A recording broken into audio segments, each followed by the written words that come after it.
it was introduced in 2000, a lot of the prosecutions were most prosecutions, a lot of them, were before we'd written that story. Right. So I think they've thought, wait a minute. So they got. If we suddenly admit to there being problems with the system, how's that going to look? Let's double down. Yeah. Let's try and stop it. The amount of money that has been spent trying to keep this quiet. So there were people in jail unbelievable. when that first Computer Weekly story people came out. Been to jail, come out of jail. Right. People had committed suicide. Right. So it's been going since 2000. Yeah. People were prosecuted up to 2016 or 15. Sorry. God. So the thing dragged on for 15 years. So no one, basically, on, the press hadn't got on top of it before sort of 2008-9, really. Not at all. No. Yeah. But then, not much after, really. I mean, Nick Wallace, a journalist, picked it up. Private Eye did bits, but then the Nationals every now would dip in when something big happened. Like there was a big High Court case in 2018, which they won, and still it didn't really kick off. I mean, it only really kicked off publicly when the drama came.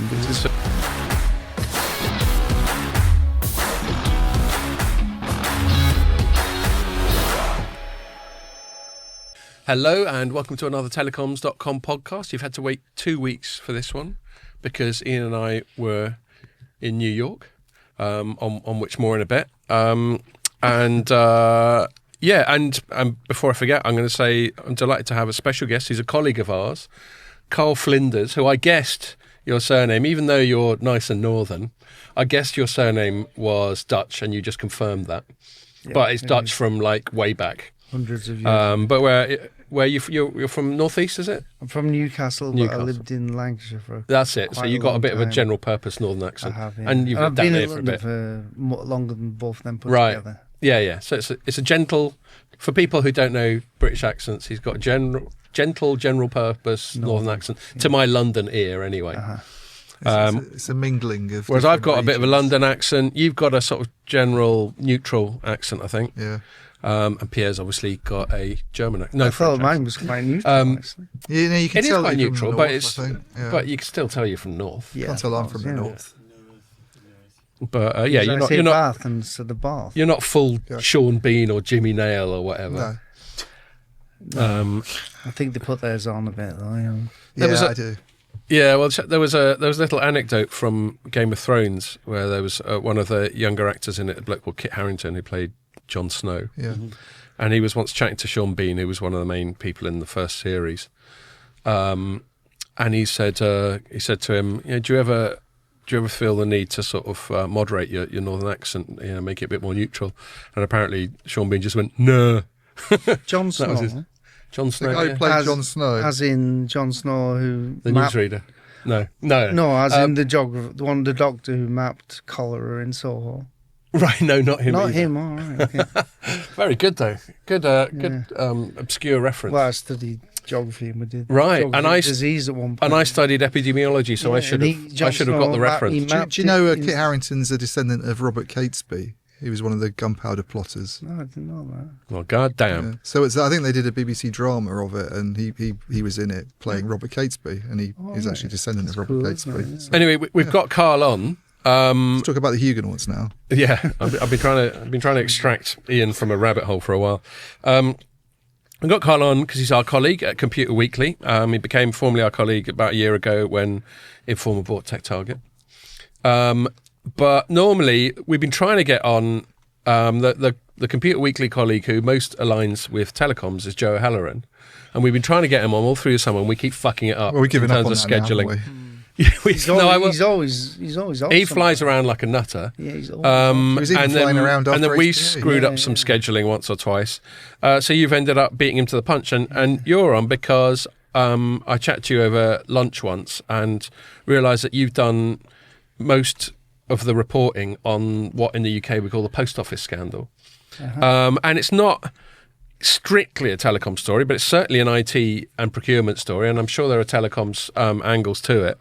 But I just thought how interesting to hear your stories about what it's been like reporting on it. I mean, when did it break? How long ago?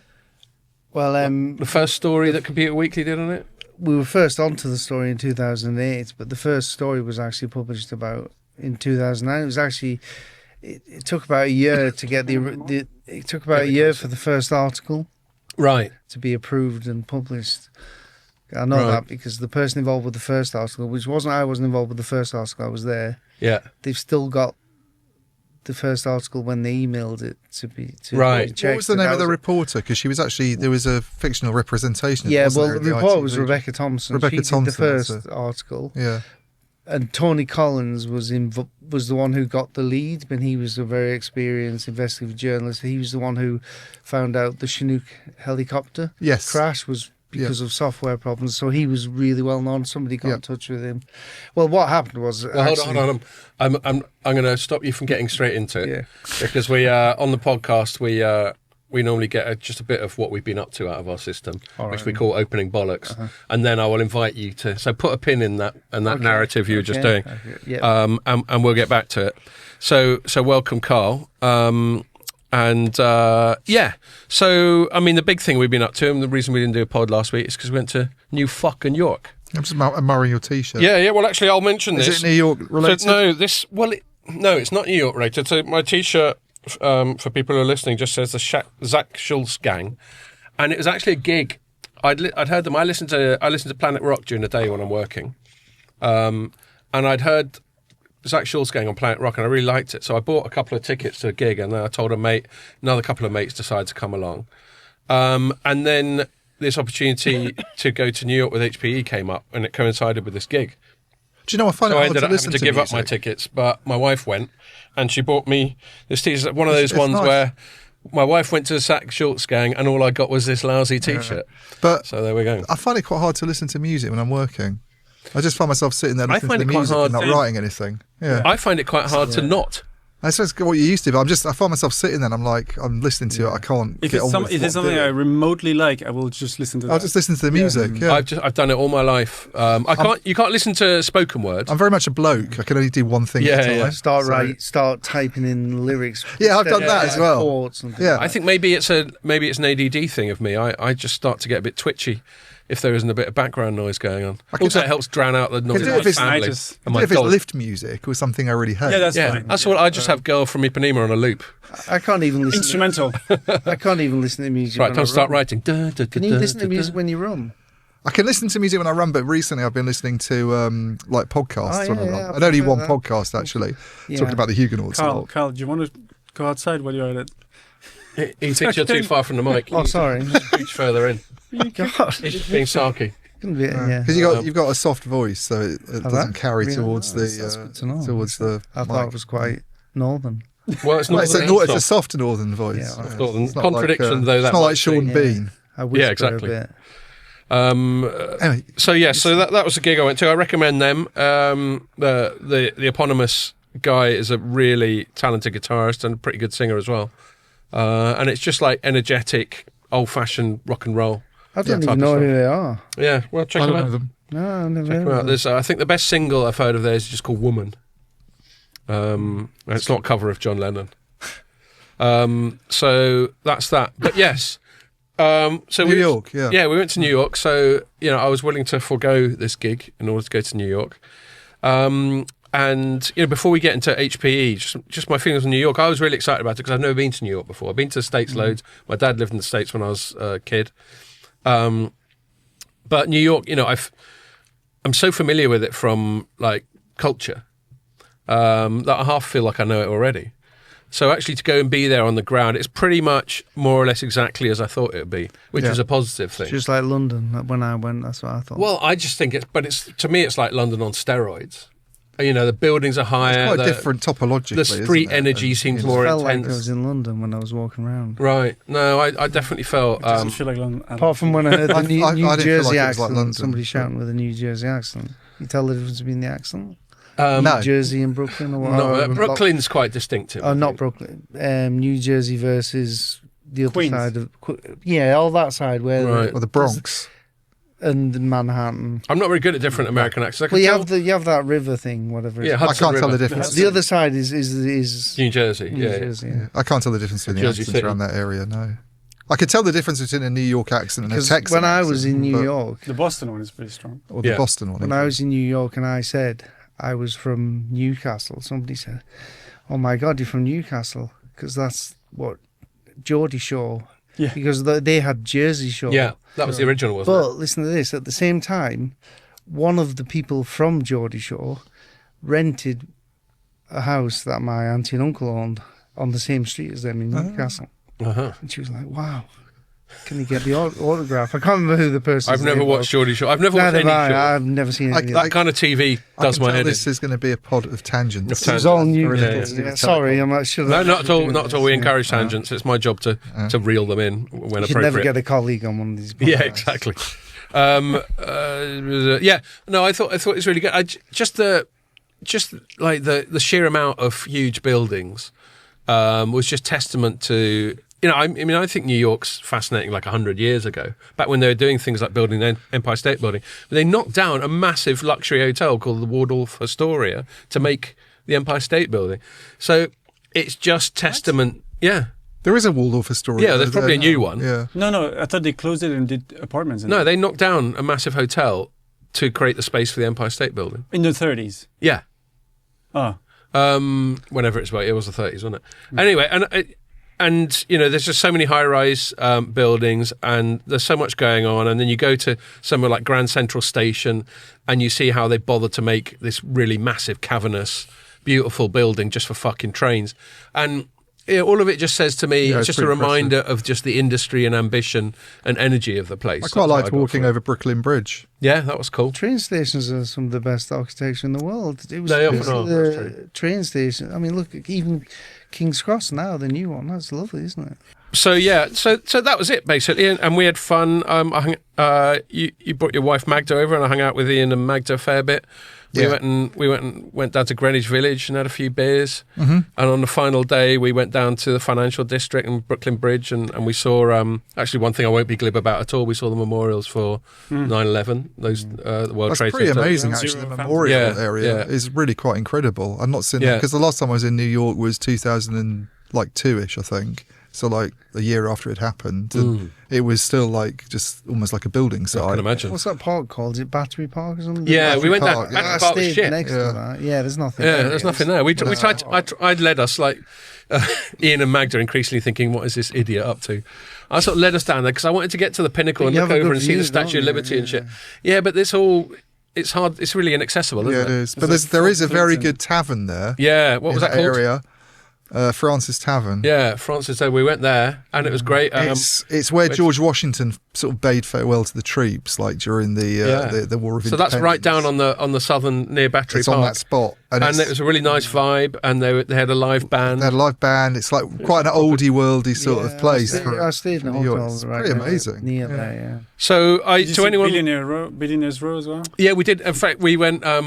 One day when I was with Ian and Magda, I think when we'd been down in Greenwich Village, we thought, let's get a metro up to Central Park. I just wanted to see Central Park. I didn't want to, it's a massive park. I just wanted to see the southern end of it. But then we'd had a few beers down in Greenwich Village, so by the time we got the metro up, Ian and I were bursting. Magda was fairly disgusted by how much beer we drank. Yeah, she was a bit appalled. I mean, she shouldn't be surprised. The amount of Fridays I've sent you home in a right state. And the beer there is consistently above 5-6%. Yeah, tell me about it. Oh, there's another anecdote. I'll come to that. You just reminded me of something. I won't name him, don't worry. We got up to that bit of or her. We got up to that bit of southern Central Park, and we wanted to find somewhere where we could just go to the bog, and it's really posh there. That is Billionaires Row. I didn't even realise until we were chatting to the barman. So we went to I think it's called Maria or something like that. We went to a bar, and clearly they weren't used to scruffy limeys like us just bowling in, because that's Billionaires Row, isn't it? And it's one of the few bars that was there. But that was nice. They still took care of us. I think at the end he went, "Hey, next time, why not have a bite to eat or something sarky like that?" Australian? No, he's from Newcastle, and he's a bit Dutch. But that was cool. Yes, and then talking about the Primo beer they have there, none of this Bud Light stuff. And the first night we were there, like when we arrived, it was a real hassle. One thing I will say to New York's detriment is JFK Airport's a shithole. Yeah. I'm not a fan of that place at all. I mean, it's a bit of a work in progress, I'll give them that, but fucking hell. How can it still be a work in progress? Well, indeed. How old's JFK? Well, I think it was probably named... No, I mean the airport, though. I mean, I thought you meant... No, not the guy who got assassinated. Yeah, this is a bit weird, but it's like all this central thing. I've got an interesting story about that if we have time. Anyway, I hadn't seen my sister for years, and I was going to New York on a press trip, and I told her, I'm off to New York. And they said, we're in somewhere near New York now. I'm going to visit her husband's uncle. I said, all right, okay. And then it turns out they were flying back the day I was arriving, so I actually said we'll meet in the airport. So I was in the airport walking around, and I hadn't seen my sister for years, and then suddenly I heard this like whistle through the fingers that she always used to do, and I turned in the airport. I know that whistle. I saw her dog going, oi. It's really funny in the middle of the airport. Well, we had it took us about an hour and a half to get through passport control, and then it's about another hour and a half to get through Queens and all that to get to Manhattan. Was it rush hour? Well, it was for us, yeah. And so by the time we got to hotel, and HPE took care of us nicely, put us up in a lovely hotel called Archer in Midtown Manhattan, right near things like the Empire State Building and Grand Central Station and all that. And there's like a rooftop bar, and they'd already set it up with some nibbles, some proper food and drinks. And Ian and I were just like, right, line them up. Because by the time I've travelled transatlantic and then had to go through passport control, I'm just fucking gasping. So we lined them up, and they had these lovely pale ales. And then only the next day did someone announce to us that the pale ales we were necking were about 6.7% or something. Yeah. DC was the same. Every beer, I had to really look for a beer that was less than 6. And I'm amazed, actually, we didn't come out of it worse, Ian, because we weren't just necking them, we were having old fashions at the same time. Well, someone did come out of it worse, didn't they? Quite. So there's someone, I'm not going to name and shame them, but another journalist who was on the thing. Yeah. He was on them, and the next day... It wasn't Joe O'Halloran, by the way. No. Next day, he was having to have a tactical before we went on our big day. Immediately before the press conference, which I was very impressed by. And during the press conference, we had an initial press conference in one of HPE's buildings, just walking distance from the hotel. We'll tell you after, Pierre. Okay. I'm not saying it Pierre's on the pod. waving If it. you're not on camera, you can just mouth it to me. Come on. No, because my mouthing it might get picked up. Pierre's waving at Ian, telling him to afterwards. Do I know them? Probably not. I don't know. Let's find out after, Pierre. Anyway, it's like 20 minutes of bollocks. We should talk about some telecom stuff and we should. Post office stuff. Well, no, but we haven't given HPE a proper shout out. That's what I meant by the telecom stuff. Oh, I see. Right. Yeah.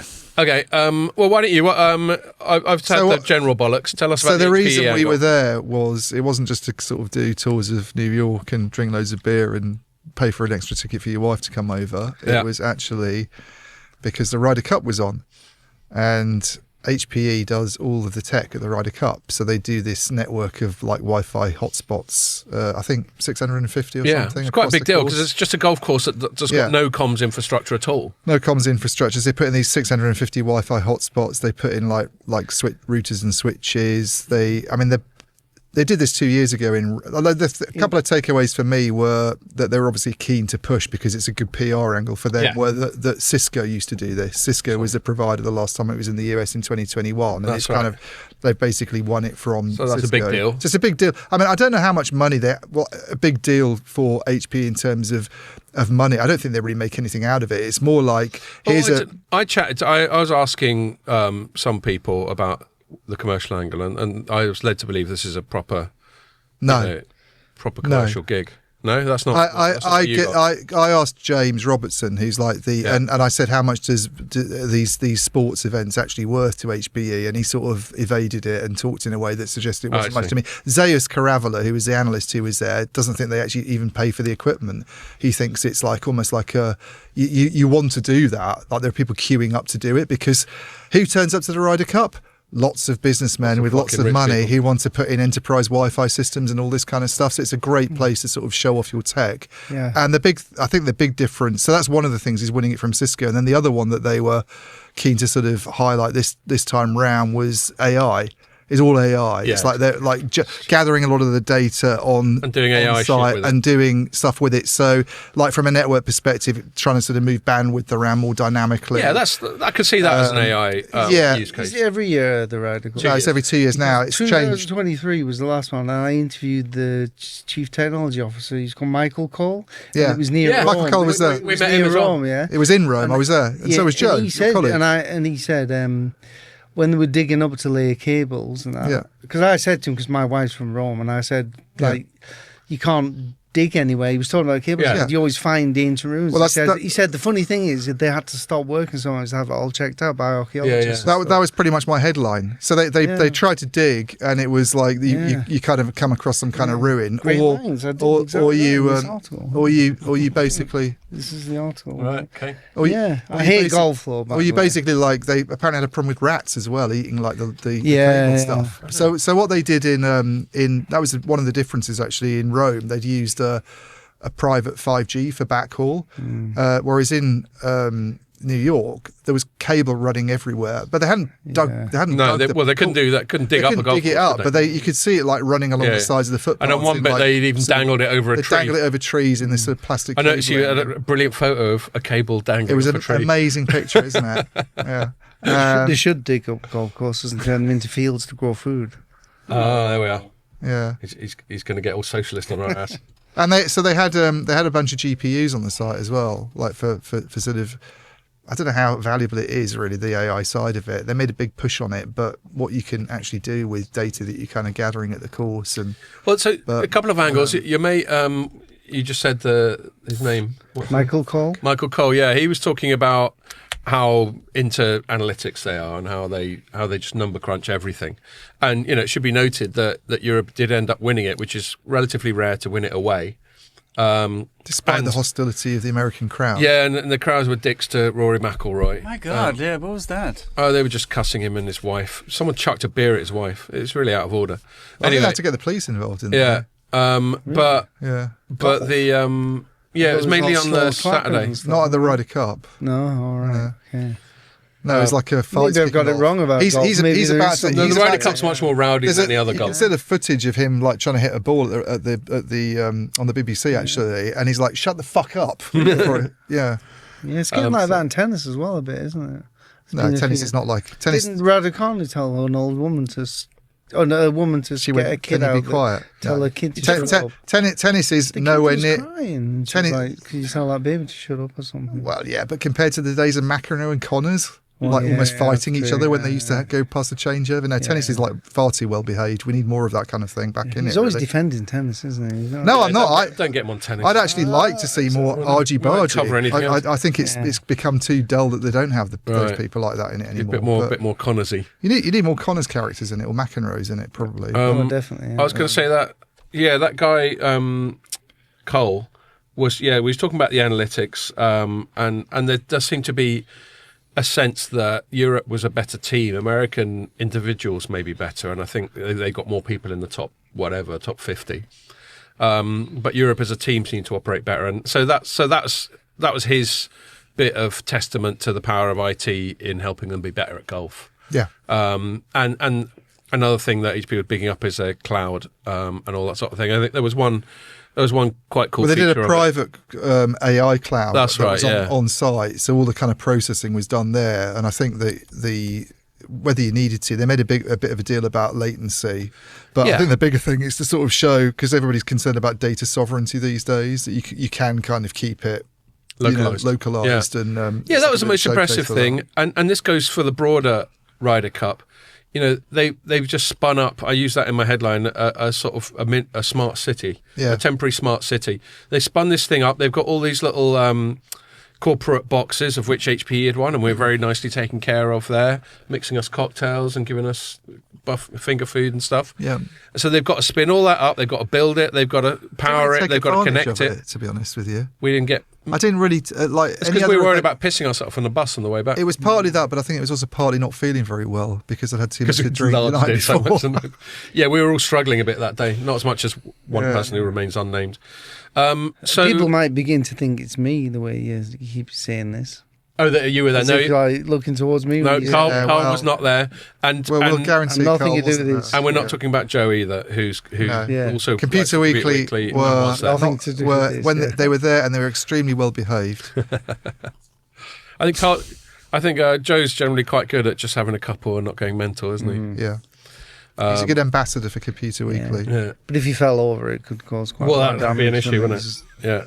It'd be like a tree coming down. Like. You'd know about it. I know. I'm not often dwarfed, but I am by Joe. It would disrupt the golf. Yeah. But yeah, before we move on to like main stuff, is there any other stuff you want to say about the HPE trip? I thought it was very well organised, and and thanks to HPE in general. Thanks to Alistair and I've forgotten the name of the other comms guy who was with us. The American Ben. Yeah, sorry, Ben. I thought it was a really good trip. I thought they did a good job of sort of blending work and like a bit of fun, and then they had some newsy stuff there as well. Like I did a story they were showing off some sort of 5G radios that they've only just introduced, haven't really talked about, but they had some of those on the site as well. Yeah, they sort of through Ethernet, although they're kind of dropping the Ethernet brand, it seems. Okay. But they have developed this sort of 5G radios that they were using on the site, like more for experimental stuff. Oh, okay, really. right. But I think the idea is that you get these guys in who've got corporate tickets and are looking at, some of them are going to be there on, like proper visiting HPE's, stand and everything. Like at any sports event, you get those kind of corporate types coming around, and golf is going to attract a lot of them. I think, and people who are making decisions about deals like this are going to be looking at it. So it's quite a good showcase for their tech, really. Great showcase for them. I can see why they want to show it off. Next time it's in Ireland. So feel free to invite me to that one. It depends what they think of my coverage. I think my coverage is fairly benign, so I don't think I've alienated them there. Right, okay. So the thing that we put a pin in. How far in are we now? We're half an hour in. All right, thanks very much for joining us. The pin. Yeah. I think what's interesting, I think for our audience, I was telling you just before we started recording, I think for our audience, this isn't a core telecom story, but I think it's just a really interesting story. It's a really interesting tech business story with a massive human interest element. And we're lucky to be colleagues with you, who's been the person who's on point for nearly all the time. So I think you just left off, you were talking about, was it Rebecca? So Rebecca Thompson did the first story, but it was actually... She's the one who got all the glory in the dramatisation, wasn't it? Well, she got. Did you get a mention in the? I was in the documentary that was about it because so basically was someone playing you though in the ITV drama? No, I wasn't. Well, they didn't really do much about Complete Weekly. Just the very start that had breaking it. But I got to admit, I actually haven't watched the dramatisation, so I don't. You watched the documentary? All that I should. Well, so anyway, when the pin, that was. So Tony Collins we were talking about. So in 2004, which was even earlier, he got a letter off somebody called Alan Bates, who obviously everybody knows now, and this letter was about the dramatisation was called Alan Bates versus the Post Office. So then Tony, very good investigative journalist, he had that. He didn't do anything from it. I mean, you get a letter from one postmaster, you couldn't really stand anything up, but then... So one postmaster had just gone, things are all fucked up. Yeah, just one then. But he keeps everything. Yeah. He kept it, and then... But 4 years later, Computer Wiki had this thing where if you had a computer tech problem, you could ask a student of technology to help you. So it was good. The students would learn how to help people, and you get a free service. And somebody wrote in saying they were having problems with the Horizon system, and it was Lee Castleton, who's another one who's well known, is in the drama. Yeah, I remember. And Tony saw that and thought, oh, right, okay. And he joined there we go, two things together. And Rebecca started at the same time as me, and she did retail. And Tony worked with her. I was doing final services at the time. This is 2008, 2009. Tony worked with her. They'd got the first story out. Amazing how long this saga is. It took a long time to get out because worried about being sued by Fujitsu, actually. Yeah. And so anyway, it took ages. And then Rebecca left in 2010, so I just took on the story then. Right. Obviously, the first story had been out there, but just sort of...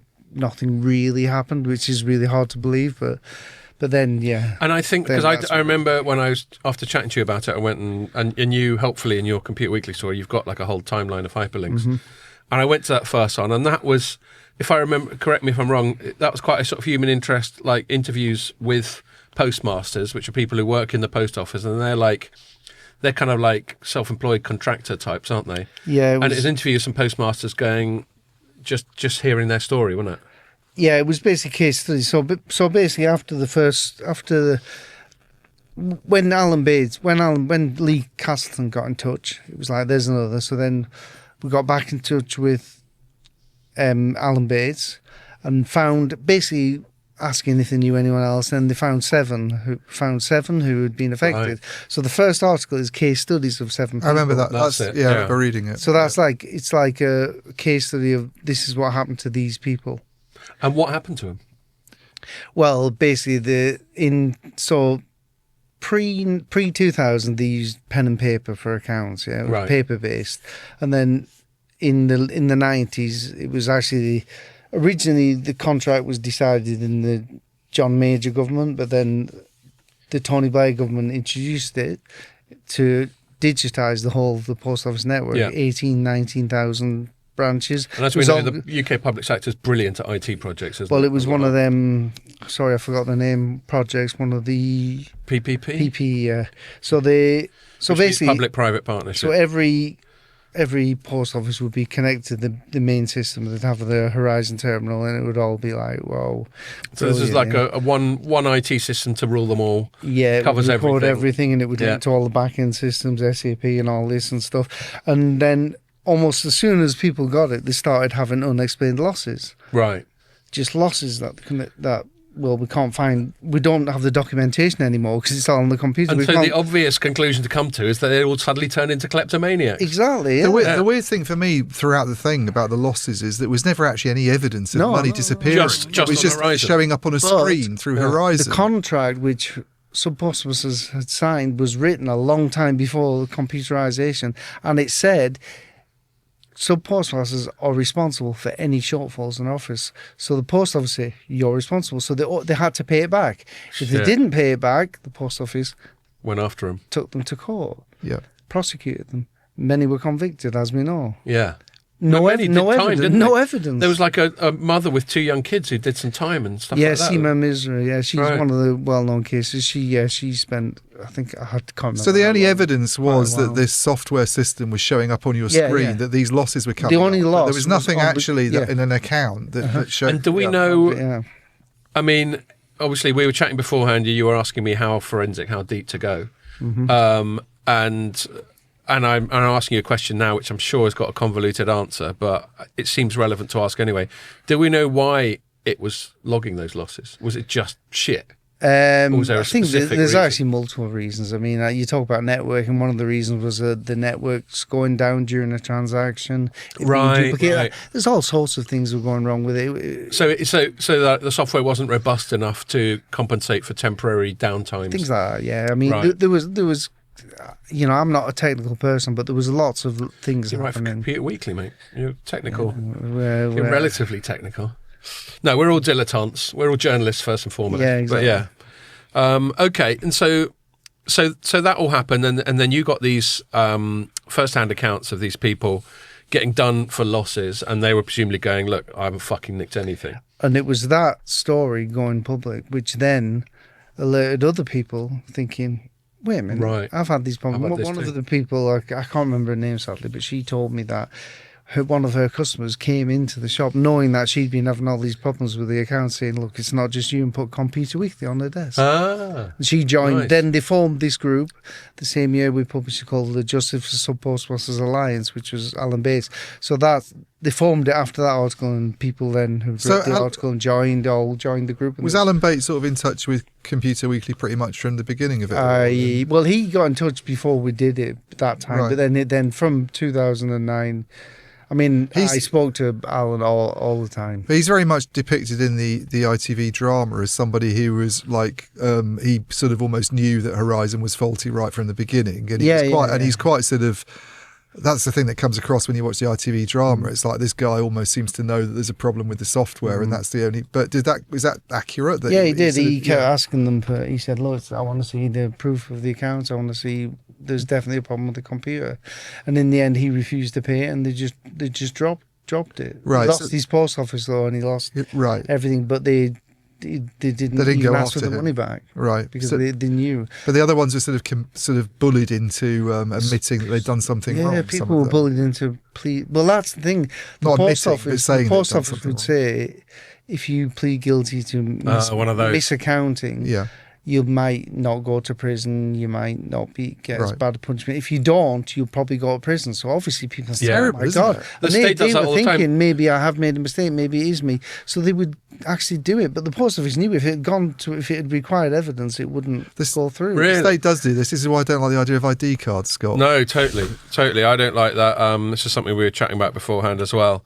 The state does that. It did it with another cohort of people who are a bit more contentious, but some of the people who rioted a couple of years ago and were all denounced as being Nazis or whatever. The state swept up loads of them, and a lot of them wouldn't have been rioters. They would have just been people who put intemperate stuff on Twitter or were just in the vicinity but not smashing shit up. And anyway, and they were all encouraged to just plead guilty just to make it go away. And on the whole, when things like this, I've listened to loads of podcasts where they go, don't ever plead guilty, because they'll probably, back to your point, Carl, if you actually fight them, they'll probably cave. Yeah. And then they're counting on you just not putting up a fight. Yeah. But I mean, they knew that they knew there was problems with the computer. Yeah, well, so that's pressure. That's about the most appalling evil, part of the whole story, isn't it? And I mean, this is the governor involved in this as well, So let's summarise that. I'm going to give you my perspective so that you can flesh it out or correct me. So, the real scandal here is the initial bit that you've just touched on, which is loads of these sub-postmasters, they're called, aren't they? Mm-hmm. Who were getting... Postmaster was a Crown branch, which is owned by the post office. Okay. So they call them postmaster, but a sub-postmaster is somebody like a contracted out sort of it's thing. A franchise. Yeah, a franchise, exactly. So they were all getting done for stealing, and at the very least losing their livelihood, but often worse, being asked to pay back loads of money they hadn't nicked, and even worse, some of them were getting locked up, as we've spoken about. But then the biggest scandal, and I suspect a lot of your reporting has just been, I don't know if cover-up's the right word, but how the thing is, the first report was like almost 20 years ago, wasn't it? 16, yeah. Yeah, so how this thing is dragged out. So tell us a little bit more about how you think the government's handled it, how Fujitsu's handled it. Well, it is a cover-up. I mean, it's a complete cover-up. I mean, I think this is what I'll say, my theory is that because it was introduced in 2000, a lot of the prosecutions most of the prosecutions, or a lot of them, were before we'd written that story. Right. So I think they've thought, wait a minute. So they got if we suddenly admit to there being problems with this system, how's that going to look? Let's double down. Yeah. Let's try and stop it. The amount of money that has been spent trying to keep this quiet. So there were people in jail unbelievable. When that first Computer Weekly story came out. Been to jail, come out of jail. Right. People had committed suicide. Right. So they've been going since 2000. Yeah. People were prosecuted up to 2016 or 15. Sorry. God. So the thing dragged on for 15 years. So no one, basically, the press hadn't got on top of it before sort of 2008-9, really. Not at all. No. Yeah. But then, not much after, really. I mean, Nick Wallace, a journalist, picked it up. Private Eye did bits, but then the Nationals every now would dip in when something big happened. Like there was a big High Court case in 2018, which they won, and still it didn't really kick off. I mean, it only really kicked off publicly when the drama came, which is incredibly. And it was the BBC that did the dramatisation, isn't it? ITV. Ah, right. I was about to say, because if it was BBC, that would be a bit more counterintuitive, as that's effectively an arm of the state anyway. It was ITV that dramatised it. That was cool. But the BBC has done some stuff. Panorama. And BBC did Panorama. Was that after the dramatisation? No, that was in 2000. Okay. There was one in 2015. All right, so they've done all right then. They've done all right. Yeah. It was all right. We're a specialist magazine, and also it was our story, so we were always going to chase it. But for a mainstream, they probably put the resources on it. They probably weren't that interested. So I don't blame the journalists. I probably blame the. It's funny though, isn't it? Because it's become why they're not writing this. But it's funny because we say that in sort of retrospect. It's now regarded as one of the biggest miscarriages of justice ever. It's the widest ever, and it's really horrifying. I find it more shocking than almost anything that any kind of bad things the governments have done since the end of the Second World War. This to me is like right up there at the top of the list. Governments, and they still knew about it. They knew about it, and.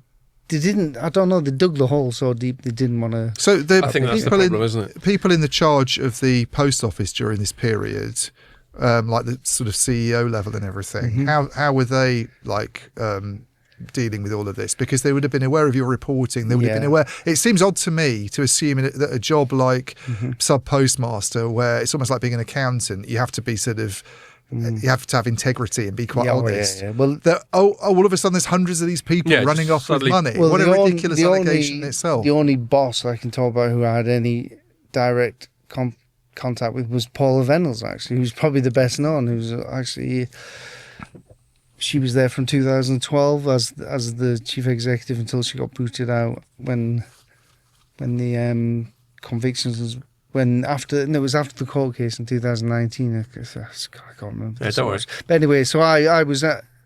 It's funny. I was at an event which had nothing to do with the post office. It was about IT and retail and stuff. And I was at the event thinking, another boring press event. And then I saw on the list of speakers Paula Venables talking about the post. And I thought, oh, wow, this will be good. And then not only that, the PR came up to me and said, "Is there anyone you want to speak to on this stage?" I said, "Oh, yes, please." so then, this was 2015. So then afterwards, she came and met me in a room, sat down. I don't even think she even realised, didn't put them together into the story. She sat down and said, "Oh, hi." I said, "Oh, thanks for agreeing to talk to me." And then I just started asking questions about the Horizon and the problems and that. And she was like, "Oh, this isn't fair. I wasn't expecting this. Tough shit. I didn't know this. And it's terrible what's happening to them sub-postmasters." And then basically the thing ended. Right. But, yeah. So that's a funny thing. A little aside about our profession. Decent amount of traffic. 2015. Yeah. No, the stories about it didn't really get much traffic until after the ITV drama. Yeah. Wow. Well, because I get it. I mean, it's easy to look in hindsight, and now that we understand, as Ian just articulated, the sheer scale of the injustice. But, a lot of good reporting is very in the weeds, one little nugget of information at a time. And each individual story by itself isn't necessarily a blockbuster, but then you look at the totality of it. And that's where it's so valuable that you and Computer Weekly did this. As we just said, I completely agree with your point, by the way, about mainstream media not covering it. The fault lies with the editors, not the journalists. I mean, you would have thought at least in the business or the tech back pages of a broadsheet or whatever, they could have gone, "Look, this is one of your jobs. Keep an eye on this. Journalise Computer Weekly every now and then. Maybe even do your own fucking reporting every now and then." And if they didn't do it, that's definitely lies at the feet of the editors.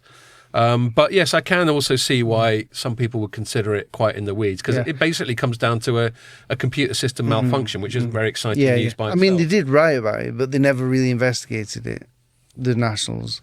Right. But it's like the timeline you talked about. That's why I kept that going. I originally started doing the timeline to help myself write stories about it, to remind me what's happened every time I write it, to pad them out a bit, because there wasn't a lot coming out about it. And then that went on for a few years. And then 2015 is the year when it really kicked off for me. And probably what happened in 2015 was for me, what happened was, because they always denied there was any errors with the computer system that could cause accounting shortfalls. Well, they must have been lying. I got contacted by my contacts at the CW Union, said, "We found someone who's having problems now." She is in a rural area, so she has a post office rural area, and she travels out in a car to even more rural areas to do business for people in small villages on another system, and this system then sends what business you've done to the Horizon system. And she was having problems; it wasn't going through, and she was having to keep pressing the computer on that. And she did it, and every time she pressed it, it said it hadn't gone through. But she did it 3 times. It turns out this had gone through. The computer Horizon thought there should be, say, 20. I think it's a multiple of 3. 18,000 in the system, because she'd done 6,000 3 times. So it was but there wasn't. There was only, because it had only gone through once. So then, that was one of the main mechanisms, was just this duplication. That was one. So it's called the Dalmarlington case. It was used in the High Court, this stuff that we did. Right.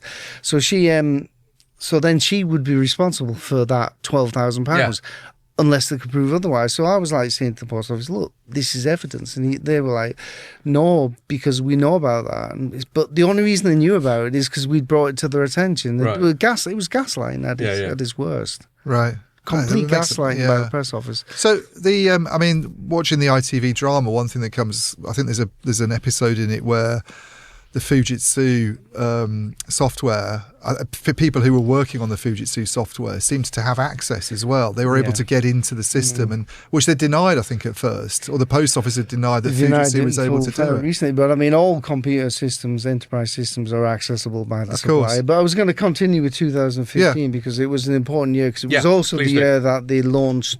They went to do. It was after that story. I don't know if it was because of that, but also there was a Panorama thing about remote access, which I also knew about, but Panorama did the story.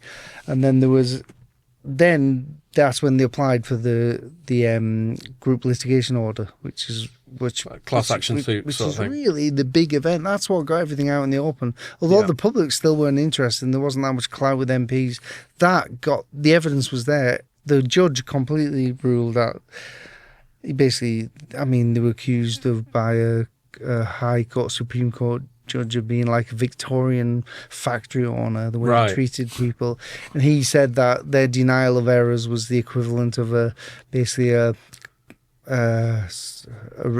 somebody who thinks the earth is flat today. I can't remember. He actually said that in his judgment. It's amazing. Judge Fraser. He really took a run up at him. It's a journalist's dream, some of the quotes. Yeah. I mean, you just had to copy and paste. Says they were like basically, they were flat earthers, basically. That's what he accused them of being. I can't remember the words. But completely anti-technological, anti-facts on the ground. Yeah, just making shit up.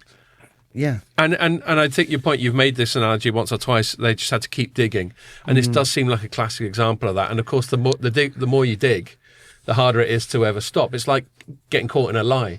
That's one of the reasons I rarely lie, except for right now. It's because I fucking hate that stress of covering your ass. What's with the saying? If you always know you can always remember what you said if you never lie. Yeah. But how are they? Because Paul Reynolds has gone, obviously. The ITV drama's come out, which has obviously made this a much bigger story than it was before, and no doubt that's reflected in like the attention that you guys are getting when you write about it now. But with new management and everything at the post office, and this being out in the open now, and it's like we need to do something about this. I still get the impression reading news stories that there's not a lot happening, and these people are still trying to. These poor bastards who were jailed and worse. Some people, like as you say, some people were like committed suicide. Didn't they? They were, or became quite ill. Well, in the first report, in fact, Scott sent me a story. The public inquiry chair said that there's 13 suicides that can be linked to it. 13. Right. That can be linked to the scandal. But they're still. It still sounds like they're kind of trying to fight to compensate. Still fighting for their compensation. A lot of people, but they're being offered like peanuts. I think there was something on the news. You see, Janet Skinner, who had, she went to prison. This might have been the one that Scott sent me. Yeah, could be. She was offered 15%. I mean, I know initially they were offering people 1% of the claim, and these are claims put together by a professional. Yeah. So here's a BBC story. Sorry if you covered this, but I spotted it on the BBC. The BBC headline is: Disabled Post Office Horizon victim offered 15% of claim.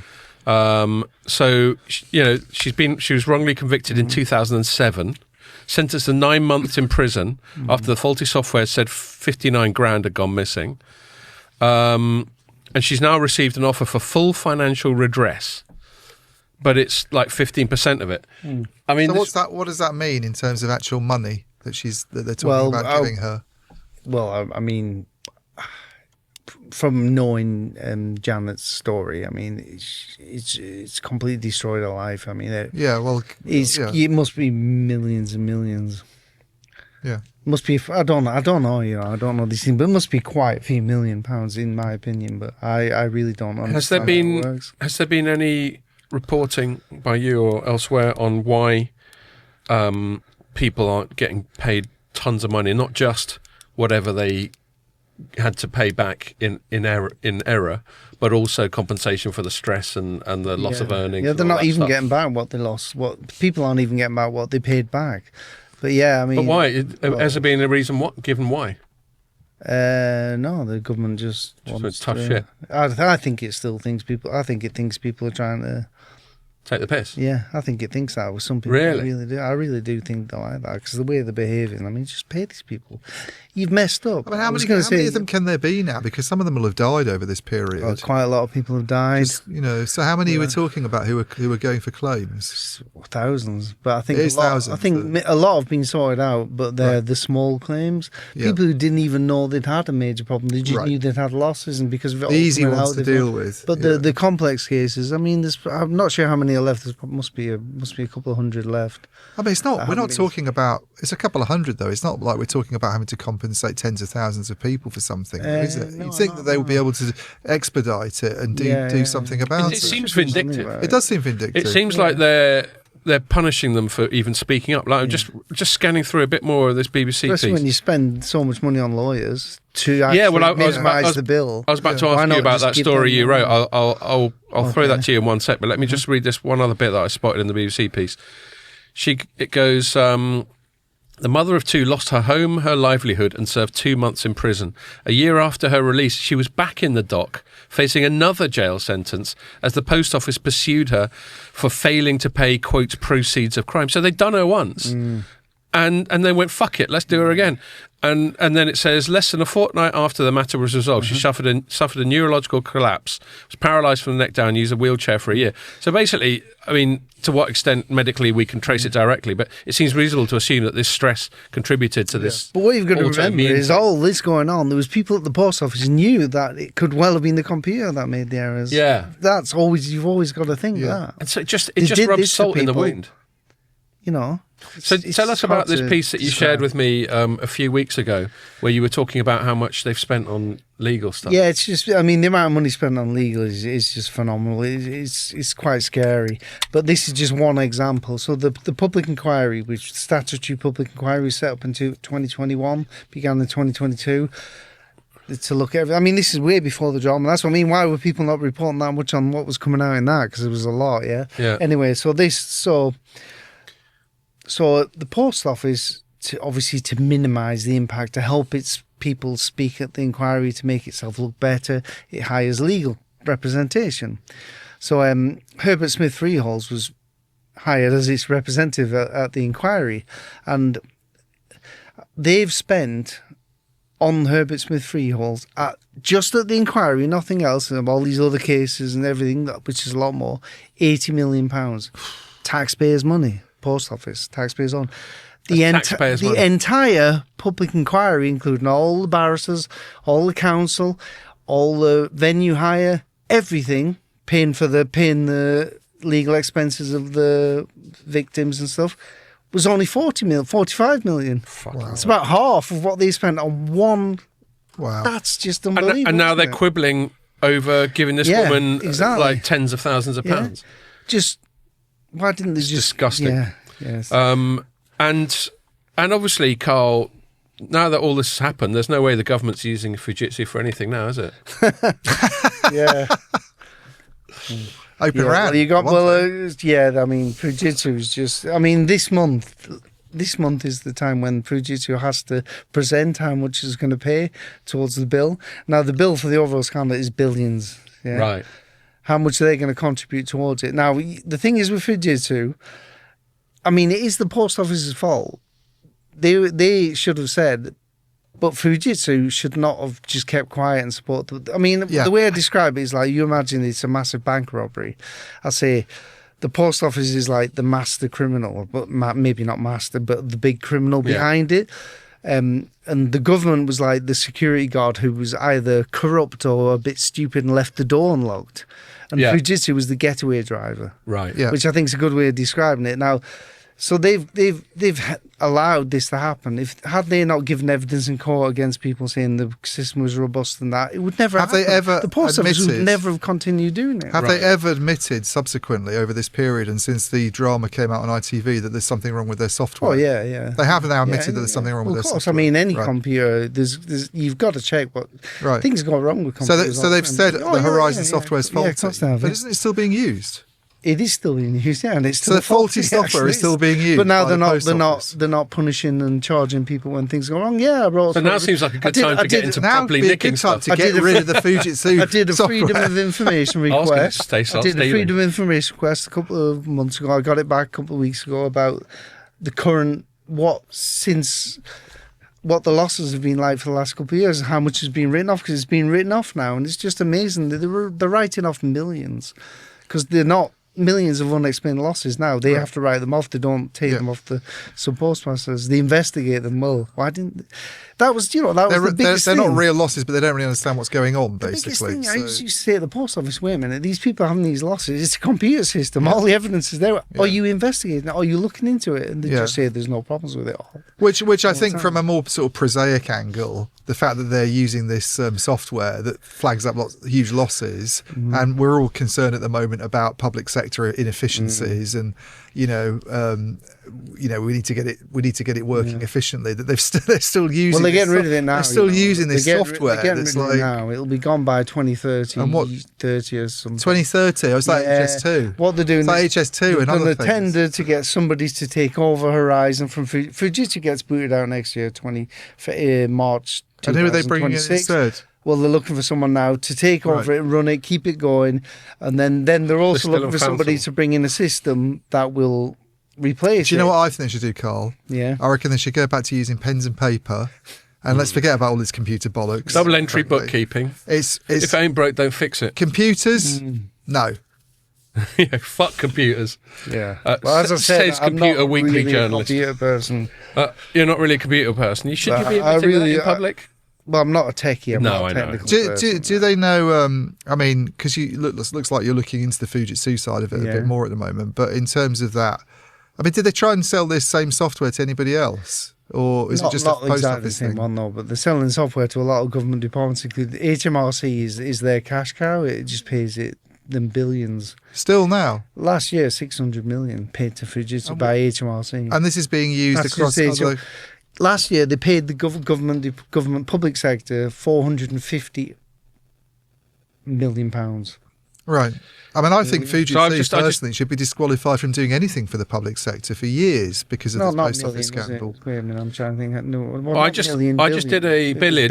I just did a Google, and Wikipedia, which I know is not definitive, but Wikipedia said in 23-24, 341 billion was spent on procurement from the private sector, which was 32% of public spending.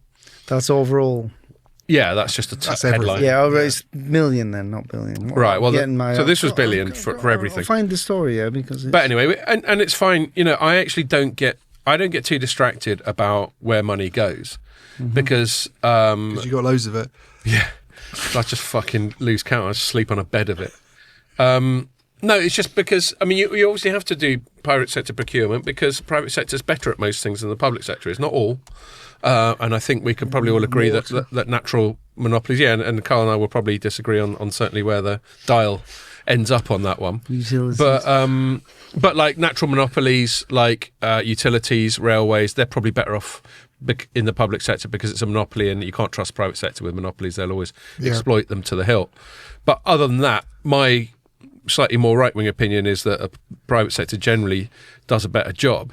So that means that if stuff needs doing, like designing computer systems, in theory, it's better done through the private sector. But then you get this corruption, this worst of both worlds, and we just touched on it earlier, these PPPs, public-private partnerships, where all the incentives are public sector in terms of there isn't the... it's hard to hire and fire people. There isn't the profit incentive, all that sort of thing. But all the sort of. Do you want another beer, mate? Yeah, but I'm give him one of the Hazy I'm just getting my millions and billions. So it was 450 million they spent with them last year. Right. The contracts are bigger, but they're spread over a number of years. Sorry, I'm not a numbers man. Sorry, and just to finish my rant, these PPPs. The problem with them is that you get the worst of both worlds. You don't get the private sector rigor and profit motive, and you don't get the public sector big picture, public service ethos. You get the worst of both worlds, and like give it back to you, Carl. When we were talking about them still spending loads of money on Fujitsu, and you seem to be inferring. Correct me if I got the wrong impression that the government to some extent covered for Fujitsu, at least didn't go after him as it could have.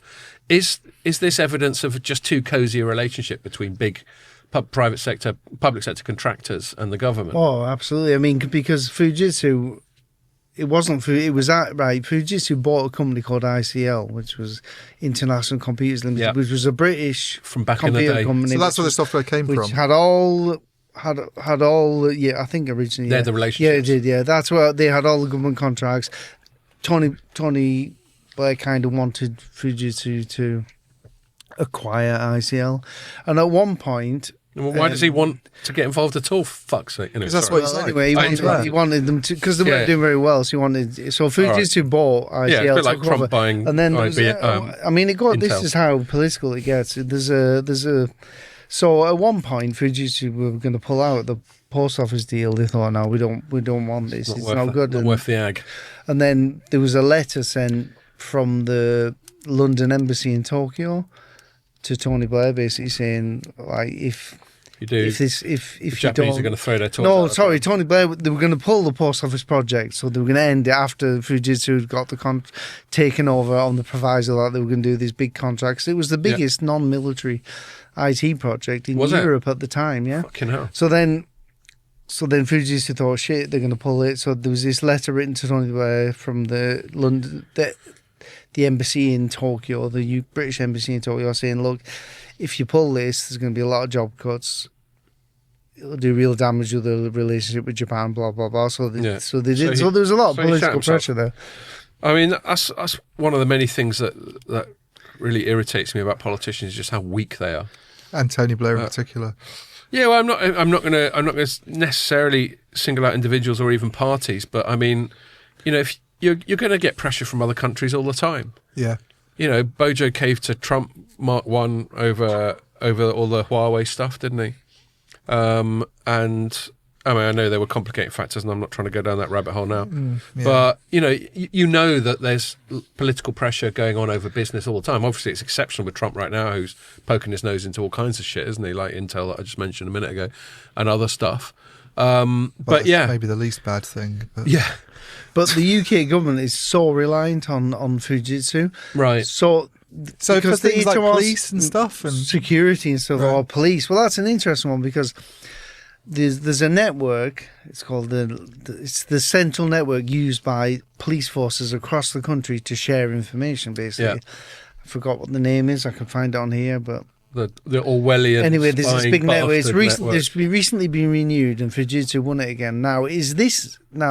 So imagine that police are sharing information about investigations with each other on that. Yeah. At the same time, there's this operational impulse, which is the police investigation led by the Met, but national police investigation into the post office scandal. Right. So that is being run on a network by Fujitsu. Fujitsu will be investigated as part of this. That's a conflict of interest. Another one. Yeah. There's a uniform hub. This is used by Metropolitan Police. So the Met Police, whenever the staff want new uniforms and that, they order them. They use this service, and the system is Fujitsu.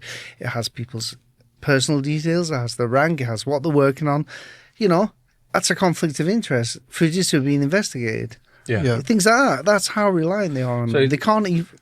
They couldn't even deny it. When I asked them, it's just, well, yeah, you're right. This is the problem. We were a bit of a tangent. We were chatting just before we started recording about this story that's going in the UK right now, because the government wants to introduce ID cards, which by themselves you think, well, I suppose that's fairly benign. We've already got things like driving licenses and shit like that. Well, this is why I don't understand why they need ID cards anyway. There's a national insurance. That's one of many objections another against them. We have ID cards in France. What's the problem? We've got ID cards here. They're called national insurance numbers and passports. So the problem is... But the passport doesn't fit in your wallet. I mean, the driving license does. Why do you need to have another layer of bureaucracy on top of this anyway? You don't have to have it.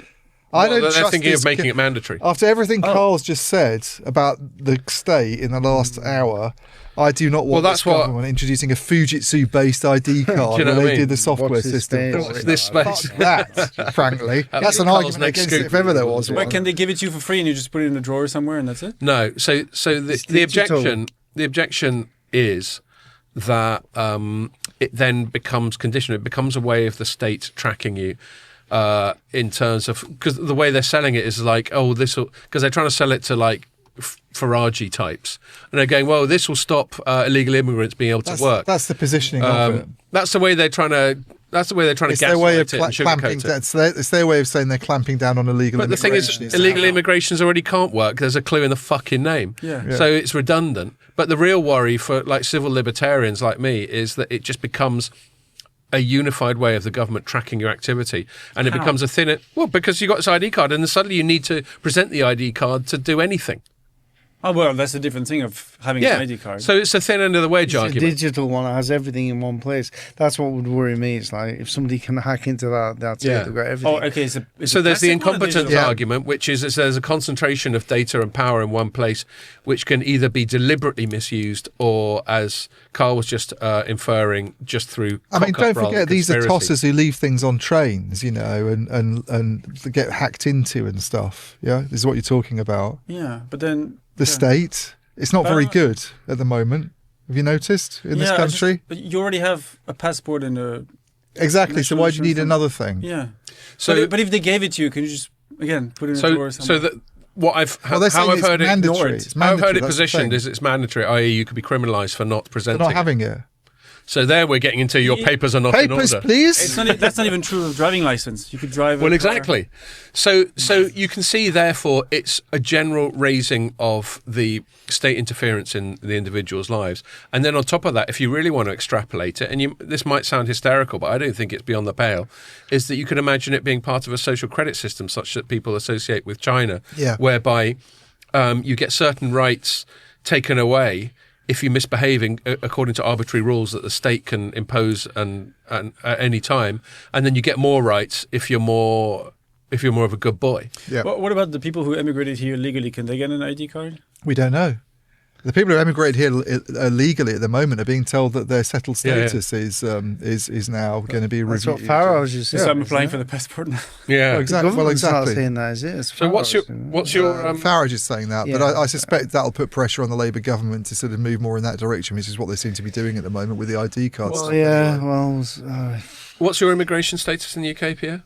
Oh, I've never had that question asked to me. Indefinite get used to it, son. He's the same as indefinitely to remain. So that's the thing that Farage is talking about getting my rid older of. son's the same. My wife hasn't got a passport. She's indefinitely leave to remain. And your wife is in the same. Same with my wife. So we're doing the life in the UK test in a month actually. Yeah, well, I need you got to say like I need my older son to do Victoria it. was when she died or something.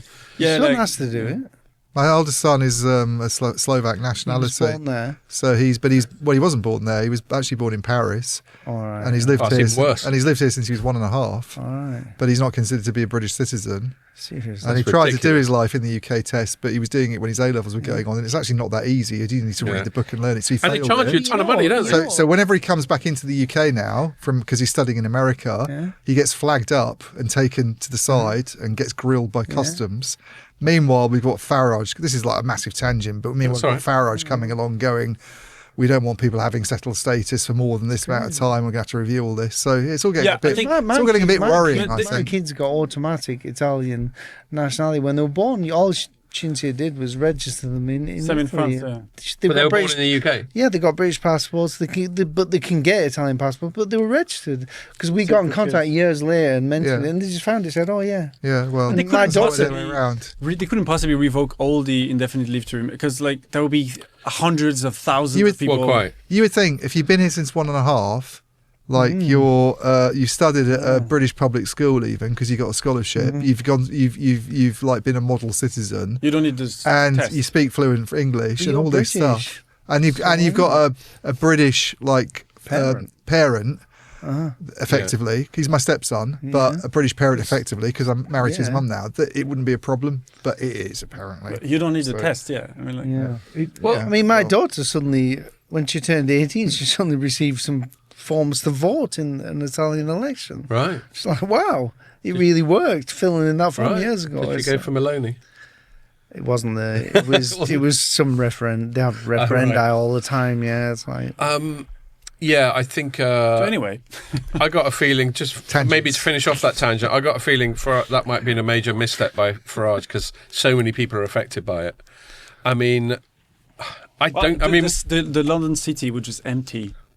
Yeah, I know. Yeah. Yeah. Well, 3 million people out in London to that demonstration. According to but I don't think Tommy, 4% of the UK population. That seems very plausible. You mean 100,000? Yeah. There are 150,000 or it's 3 million. 4% of the UK population came to that demo. Come on, 3 million Tommy. people. Well, how many were on the march for the Iraq War? Because I was on that was about 1 million. Yeah, and it was absolutely heaving everywhere. Yeah, but the police based their numbers on that. Yeah, for the 150. Could you fit 3 million people on the streets of central London? Well, you couldn't. You'd notice massive problems with transport. They all brought their own beers. 1 in 25 people throughout the whole of the UK, including Northern Ireland, came to that thing. In central London. Forget it. Sorry. But anyway, no, they didn't. Regardless of the precise scale of it, I mean, you bring it up because there's a reason why more nativist, more hostile to immigration parties, specifically Reform, are doing well in the UK, because there is a general feeling, whether it's accurate or not, that immigration's got out of control. But I don't think, I got a feeling Farage, that thing he's done over settled status, I think that's going to backfire. That's just too much of a blunt instrument. So one last thought before we move on to other stuff, and I'll give you a chance to wrap up, and then we're going to have to move on to other stuff. Yeah. Talking about being able to have another passport, I was born in Chile. But I was born in 1971, which is around the time... 1971? Oh, my God. Which is around the time Allende was being deposed by Pinochet. 1973. So it was a mad time for Chilean politics. You had Allende, who was this socialist, and he was deposed by Pinochet. Presumably the CIA helped him out. I haven't gone down that rabbit hole, but is Isabel Allende, the novelist, related to that I don't president? know. I don't know. I should know. I'll look it up. Anyway, the point is I could have got a Chilean passport, but at that time they had like compulsory sort of national service and all that sort of... What, for newborns? Not for newborns, but right. I think my parents just thought, we don't know when this shit's going to go away. Yeah. So I've never had a Chilean passport, even though I was born there. Yeah, I know somebody who has a Finnish passport, and he had to do national insurance, but he said it was great because he was born there, but he's... National service, yeah. He was born there, but his parents... He just got to ski around. He learned how to ski. Yeah, well, they're good. The Finns, they were fucking legends in the Second World War, skiing around, dealing with the Russians. Anyway, let's not go down that again. Well, yeah, the way things are going. Before we wrap it up, Carl, we haven't done service to the enormous amount of reporting and writing that you've done on this. 600 and odd stories. Yeah? Fucking hell. But, just to sort of wrap it up more, not so much your reporting, just your reflections on the whole story, what you've taken away from it, what it's been like covering it. Just give us a sense of that before we move on. Well, you could always tell it was an amazing story, and as a journalist who likes doing investigation, it was just like perfect. It's like, wow, what a story! But obviously, I never thought it'd be anywhere near as big as it was. No. And it only became as big as it was because suddenly the ITV drama, it was big. Yeah. It was always a big story, but until the public how cool that they did decide to dramatise it, because it's for someone who's commissioning new TV, it's not necessarily the most obvious thing. Once I worked on them a bit when they were doing it, they interviewed me and were giving them stuff, and they were really really nice people. I've seen them since. I see them. Yeah, it's a bit like a community of people. Right. You've got all the support. I know a lot of the support masters. We're friends, basically. There's a picture of me in one of the books about it. Joe Hamilton's. Oh, but nice. They're really nice people, down to earth people, and also everybody involved. Some of the lawyers I'm really friendly with. It's well. That's the biggest thing I take away from the whole story is the human interest side. Is these people were all blameless. I don't think you get into being a post office submaster primarily for pursuit of wealth. And obviously, there's the community side to it, and I know post offices have been closed in huge numbers over the last few decades. But for a lot of smaller, more remote communities, a post office is a real hub for all sorts of things. You don't just go there to buy stamps. And so the human interest side to this has so many angles, all of which are just tragic.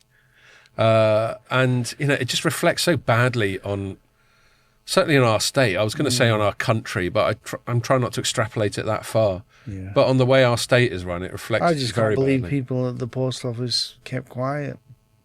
People working in media, people working, not saying, "Wait a minute, you can't do this." it was just such a. There's people work there, get a long time, they get paid well. How could people keep quiet about this? There's just not many people have got that whistleblower instinct. The odd whistleblower, that's it. I had a couple over all them years. Yeah. And then loads more when people it just don't want the hassle. Out. But yeah, I mean, I've got to say, the credit should go to all the contacts I've had over the years who've helped me get these stories. Without them, I could name names, but I wouldn't want to miss any out. Some I can't even name, but so I'd rather I bet. just say as a group. I bet you got plenty of confidential sources. I mean, I'm trying to examine my own conscience. Let's say, hypothetically, something was happening with an Informer, and I could, and I've got, I've been working here 11 years. My whole lifestyle is based around the salary I get for this job. To what extent would I be willing to risk it in a sort of moral right and wrong sort of way? I can't. I'm not going to claim that definitely without hesitation risk losing my job. It's tough. Yeah, it isn't easy because they might have even had doubts, and you think suddenly, let's say you're earning, you've got a family, you've got kids, and suddenly. And if you're not sure, the whistleblowers are incredibly brave people. I mean, I really, totally. That's why I would never, when you write a story and you're dealing with a whistleblower, it's all about them. It's not about you. It's not about your headlines. It's about them. I'm dealing with some now. I know some stuff. Yeah, if I could write it, it would be like a nuclear explosion in some of these things. But I just can't write them, because protecting sources. Yes, but they might come out eventually. So no, and that's the interesting thing about the mechanics of our profession. When you do proper journalism, I say proper journalism partly tongue in cheek, partly sincerely. I.e., proper investigative journalism, speaking to sources, something Ian does a lot more than I do. Speaking to sources, getting stuff in the public domain that wasn't in the public domain before. That is quite high risk. It's high risk for the journalist in terms of not necessarily. I mean, you can get some parts of the world where it is literally life or death, and those journalists are very brave. I'm certainly not that brave, but it could risk their career, or as we know, sometimes it could just cause internal complications. And journalists at risk of sounding too self-aggrandizing. We're some of the only people in the world who are holding power to account. That's supposed to be our job. Yeah, I mean, in a way, we're quite lucky that the press are protected. But I mean, because I went to the BBC to do an interview about this once, and the driver who took me back, he was asking me about why I was there, and I was telling him about it, and he said, I won't say the country he's from just in case, but he said if you were in my country, you'd have been shot. Yeah, there we go. I mean, that's how serious. Yeah. Yeah, that's the for us, it's not as bad as that. But you imagine journalists working in some of these countries who actually are being murdered for the journalism. No, but I do think you need to keep an eye on the thin end of the wedge, because we get things like people getting locked up for social media posts and that sort of thing. I genuinely think, without sounding over dramatic, that we're heading in a much more authoritarian Orwellian direction where the government is trying to exercise more control over the public domain. It's interesting though, the social media thing, where you post something that's considered to be, I hate the expression, the hate speech stuff, and the police kind of come around knocking, and you think, well, Rod Liddell writes this sort of thing all the time. Oh, they've gone after him. Do they go after him as well? They do. Okay, I'm interested. They went after him once over a really trivial thing. He wrote something really flippant and off the cuff, having a go at the Welsh. I think some Welsh people are going at him, so he fought fire with fire. And people are after him for racism and all that sort of thing. Whether or not the Welsh. The Welsh are a race, are they? Well, so there's another debate entirely. I suppose technically you could say Celts and anyway, whatever. Not sure about that one. No, I'm not sure about it at all. I was just trying to give the devil his due, but they will. But yes, on the whole, people like Rod Liddell, who's columnist for Spectator and some other titles, they're probably protected because they're a well-known name. And this comes back to the post office thing. They opportunistically go after the low-hanging fruit. For a big name, you write Spectator, write for the Times, write for the Guardian, whatever. They're probably not going to go after you. Yeah. Or you're a BBC journalist or whatever. But if you're just some isolated sub-postmaster with no resources, no journalist mates, no media mates, they just go after you because it's easier. Yeah. And that's just appalling. All right, on that bleak note, so thanks a lot for that, Carl. We're just going to chat about one or two sort of stories we've written about this week. I know telecoms isn't your main beat, but feel free to just go, what the fuck are you talking about? Just hang around. And before we do that, can we take a small break? All right, do you want to? Yeah, sure. Actually, yeah. Okay, let's have a quick one then. Okay, and we're back in the room. So other news we're going to chat about. Ian, you wanted to chat about... you wrote a piece that went up today. It says BT thinks it can beat Vodafone 3 in 5G by 4 years, no wonder. Yeah. And I think that's the same story that we covered yesterday, written by Nick Wood, that says BT throws down the 5G SA gauntlet to its UK rivals. But that wasn't written by me, so I'll defer to you on this, Ian. Yeah, well, everybody's going for it in the UK in 5G. Right. This comes not that long after the conclusion of the Vodafone 3 merger. Mm-hmm. And one thing we didn't talk about, I think, that happened in the last couple of weeks because we didn't have a podcast because we were travelling to New York, was their big announcement on vendors, which vendors are going to kind of build out the next stage Feel of free their to 5G. mention that. Well, I'm mentioning that's what I'm doing. Well, go ahead. So I will. I invite you to. Thank you. So basically, early last week, they announced, shockingly, Scott. I was shocked. I was very shocked after having tested Samsung for a long time, about 3 years. They just went, fuck it. At this golden clusterfuck. It turns out... Golden cluster, is it called? It is called the golden cluster, yes. Right. That's very rude of me. But it turns out the golden cluster didn't pass muster. Yay. Because they, instead of using Love Samsung, their initial plan was to use Samsung at these 2,500 sites that they've got from Huawei. And they're not doing that now. What they're doing is relying on Ericsson and Nokia instead. And my interpretation of it all, I mean, there's a lot of complex moving parts in that whole arrangement because you're obviously bringing together the 3 network with that. And you've got these 2 network sharing joint ventures as well. And it's all a bit messy. And there's this very hard stitching together job to do. Yeah. But essentially the Vodafone 3 part, the Vodafone 3 network is going to be made up of Ericsson and Nokia. And my big takeaway from it was that it's the big winner from this really is Nokia. Because Ericsson was already all over those networks. It was like the only company that they were really buying from in the last few years. Whereas Nokia was nowhere, didn't have any role at all. So they're sort of net gainers. So yeah, Nokia will take 7,000 sites, and Ericsson's got 10,000, but Nokia's actually swapping out Ericsson sites.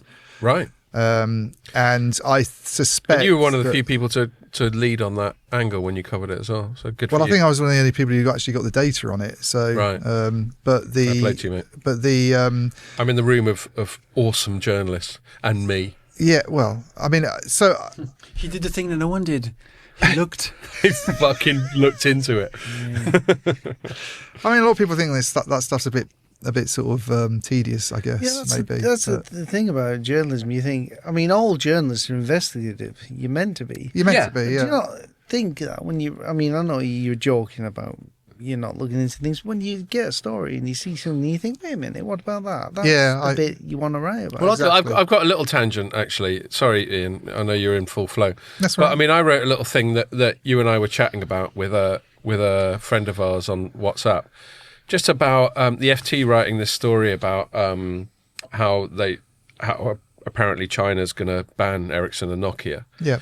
And this is stuff we'd heard about when we were over in Finland. Yeah, I think I wrote the story up 3 weeks ago. Yeah, you wrote the story 3 weeks ago, and the FT got it. And the only reason I covered it, and I actually thought, even when Tommy Wheater was telling us, I was like, all right, fair enough, but until there's something more concrete rather than just you reckon. I was a bit underwhelmed by it, but the reason I wrote it up is because obviously, and I'm guessing. So the FT sources were anonymous, but I'm guessing the FT sources were Nokia, and I wrote that in my piece because it had all the hallmarks. Anyway, the only reason I mention it. Well, the quote I had in my story, and this was on the record when he did his session with the reporters, he said this, was that we've been told we're now considered a national security threat, something like that. Exactly. So, and then as you say, 3 weeks Chinese later. sort of, what you presume Chinese officials or whatever, but yeah.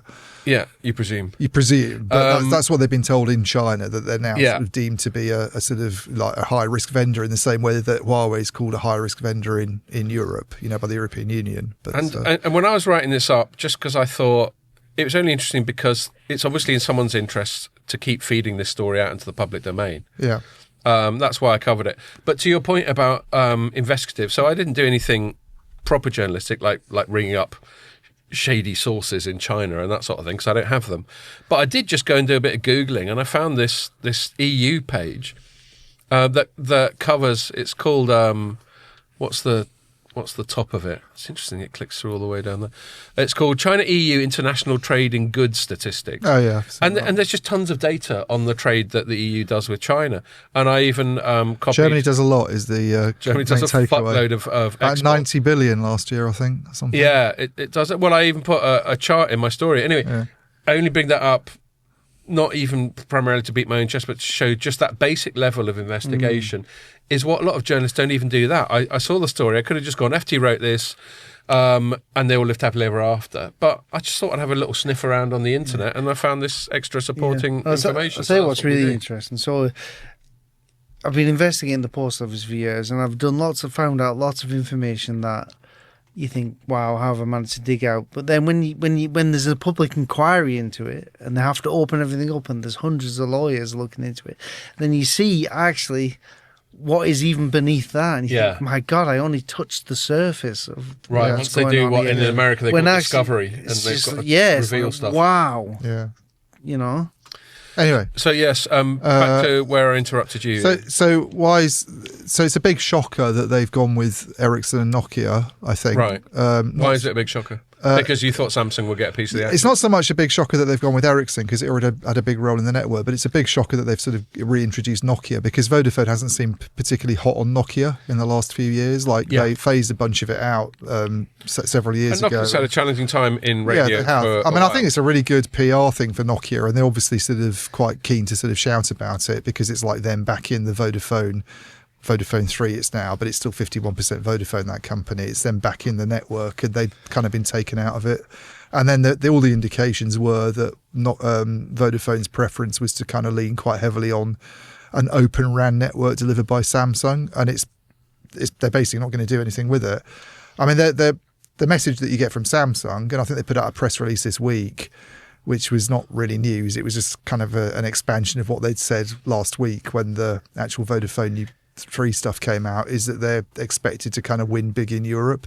So there's this tender going on called Spring 6. And they had an announcement about that later on this week. They haven't had a Spring 6 announcement, Vodafone 3. Vodafone Group haven't had a Spring 6 announcement. They've definitely not had a Spring 6 announcement, I can guarantee you. Samsung's blogged about it, though. Yeah, but that's not a Spring 6 announcement. Right. That's Samsung going, we're going to win stuff. We've got hundreds of sites. So it's not... Right, it's yes, not it was Vodafone, very vague. It's not Vodafone saying, this is exactly what we're doing. What I've been told is... across this sort of sites so Vodafone a few years ago have been going on about 170,000 site tender. This is all the way back to when Iago Tenorio was like network strategy guy there, that they were going to have a big sort of 5G tender. But this is all the way back in sort of 2019, 2020 when they first started talking about this. And people were thinking, it's their effort to maybe get Huawei out of the network and lean more heavily on Open RAN. And it's obviously they've sold off some businesses since then. They don't own Italy, they don't own Spain, they don't own Hungary anymore. Yep. It does include Africa as well, but it's probably not anywhere near 170,000 sites anyway, the tender. And the information that I've sort of had on background is that they're probably they're talking about sort of putting in some new sites, like densifying the network. And that would be leading heavily on Samsung. So they're talking, the numbers that you hear being thrown around are kind of thousands of sites, but there's not been any kind of official, this is what we're doing in Germany, this is what we're doing in the markets they're still in. Portugal would be one, Ireland, these are the countries. There's not been any kind of official announcement from Vodafone Group, but I think it's quite surprising the country that they were investing in Samsung in to some extent, like this golden cluster as they called it, isn't going anywhere now. And it's kind of, no one's really kind of got the answers to why that hasn't happened. So isn't one of the reasons at risk of opening up the Ian Morris Pandora's box that is Open RAN, isn't one of the reasons that Open RAN was one of the arguments in favour of vendor diversity, and as the Open RAN momentum has stalled, is the argument against is the argument for going anyone except Nokia and Ericsson? No, diminished? I don't think so, because I think the one company that has succeeded through Open RAN, and maybe they didn't even really need Open RAN to do it, so I'm using Open RAN in a very sort of loose sense of the term, but is Samsung. That's they've got a massive presence with Verizon in the US. They've got a rollout in India that's probably not an Open RAN one, but they did a lot there for Geo in the kind of 4G days.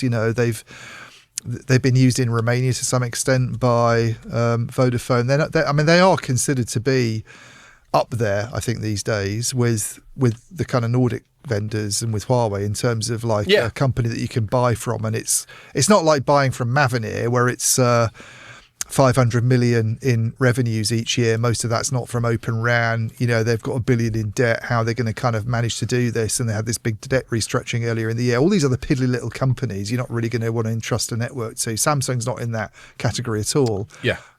So I don't think I don't know what it is, but I don't think it's to do with that. And the fact and the indications they're giving, unless this is all bullshit, which would be very odd, Samsung putting out releases like that, and this one, the one I'm talking about. Yeah, and the messaging coming through sort of sources, which is that it is going to get quite a bit of business in Europe with Vodafone. I don't think it's we're not using Samsung at all. I think that I just don't quite I haven't really quite joined the dots. I'm wondering if some of it's got something to do with, because I alluded to this a little bit in the thing I wrote that's gone up this morning. If you look at what Vodafone has awarded to Ericsson and Nokia, it's 17,000 sites. Well, Vodafone Group, Vodafone 3 said, as a result of this merger, it was going to have 26,000 sites when the whole thing's said and done. Right. So you bring together two networks of roughly 18,000 sites. You've got 36,000. As I understand it, they're on about 33,000 at the moment, but they're taking a bunch of them out of service. They're decommissioning them. Duplication. They're not allowed to go below 25,000. As part of the deal. Under the deal with the CMA. So the gap from 17 to 25 of 8,000 sites, as I understand it, is accounted for by sites that are in the Beacon footprint.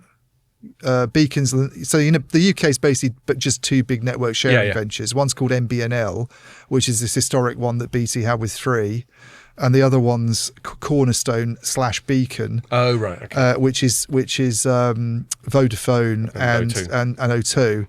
And the distinction with the Cornerstone and the Beacon is that Cornerstone, the big difference between the two of them is that MBNL is only passive site sharing, as I understand it. Right. So just not the actual radio like concrete gear. and steel. Yeah, and towers. Yeah. And Cornerstone and / Beacon is active sharing as well. And where Beacon gets used, that's the active stuff, essentially, where that name gets applied. So actually sharing like base stations. Yeah. And the way it's worked is that Vodafone takes responsibility for the west of the UK and South London, and VMO2 takes responsibility for the east, North London and Scotland. Okay. And they kind of buy the base stations, but the other company runs its services on that network. Yeah.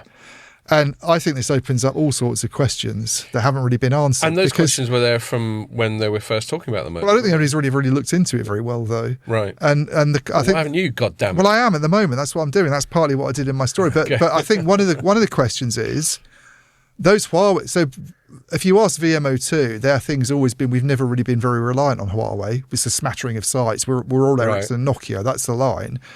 But they're relying on Vodafone in the west of the UK to some extent through Beacon, which is where Huawei sites are. So are those 2,500 sites that are still there at the moment, effectively, that we're going to see switched out? Or is VMO2 using those? That's an interesting question in itself. Right. And the other thing that's even more interesting, the CMA had alluded to in its decision on this, is that this big network project, we're going to spend 11 billion. We're going to have the best sort of standalone network in the country. We're going to have you let us combine, and it's going to be absolutely brilliant. They're heavily dependent on VMO2. Yeah, they're reliant on to a certain extent across thousands of sites on what their network sharing partner's doing. They obviously have the sites they take responsibility for themselves that aren't in Beacon, and the ones that are in Beacon that are under their responsibility. But there's a huge swathe of the footprint where they just need VMO2 to get its act together as well. Right. Because they're relying on those sites. They're not building out stuff in that area. And if you look at the CMA documents on this, they go, They actually say that. They say Vodafone is reliant on VMO2, which is, I think, essentially in those areas, what you're talking about is not even a 3-player market anymore. It's like a 2-player market. Yeah. And I think it's sort of been... It was never really looked at very well by the press when this whole thing was going on, I don't think, that aspect of it. No. Well, it's a bit like some of Carl's stuff. It's so in the weeds that you've got to be dedicated to. And then I noticed so Howard Watson had come out with his little blog this week about, very, very punchy, because Vodafone 3's big thing about its deal is that by 2034... we're going to have a nationwide 5G network. Well, that's back to the headline of the story. Oh my God. So in almost another 10 years' time, we'll finally have 5G everywhere. What a selling point. It's like HS2 or something, like this train line. Like 15 years after 5G was first launched, by the time when 6G's 4 years old, we'll eventually have nationwide 5G through Vodafone 3. So Howard Watson comes out this week and goes, well, we're going to have it by 2030. And he actually put in his blog, I think, 4 years ahead of any other telco. But the one that he was obviously referring to was Vodafone 3. He was stealing their thunder. He was stealing their thunder. And I personally think it's quite a bit easier for BT to realise its 5G ambitions than Vodafone 3, because BT's network strategy was locked down years ago. Like the only vendor they're taking out is Huawei, which they have to take out because the government said you have to take it out. But they very quickly moved to a combination of Ericsson and Nokia back in 20. They already had Nokia there, and they introduced Ericsson. They're getting rid of Huawei's all security concerns. Yeah, exactly. Yeah. So they have to get that out by the end of 2027, but that's not a new thing. They've been dealing that with for ages. Vodafone 3's got this mishmash of vendors that it's trying to kind of bring together.